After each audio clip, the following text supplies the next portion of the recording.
الو السلام عليكم. وي سي دريس.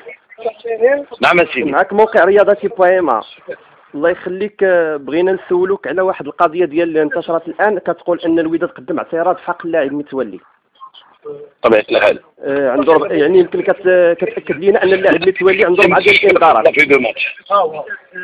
نعم سيدي. كتاكد لنا سي مربح ان اللاعب متولي عنده 4 الانذارات وان الوداد قدم اعتراض.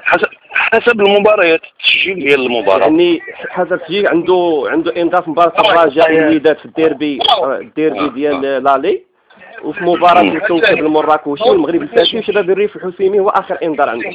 تمام.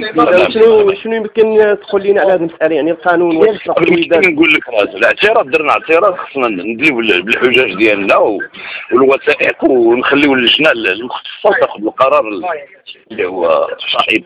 اذا هذاك يعني ان الوداد عنده حجاج في هذه المسألة هذه.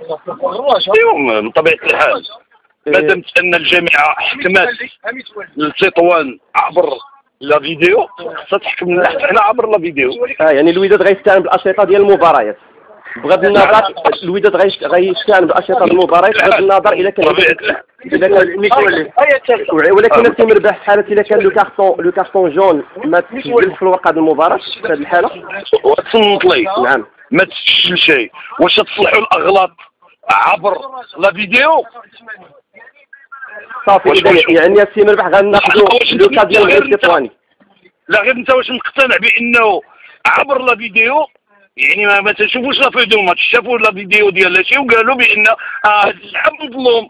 كاينه ولا ما كايناش؟ هي كاينه في لو كا ديال المغرب التطواني. ما فعاودوش يسجل هذاك ولا. انا ما نبغيش ندخل في هذه الهضره وهذا الكلام، فهمتيني ولا؟ الا الحكم ما تسجلش هذاك شغله.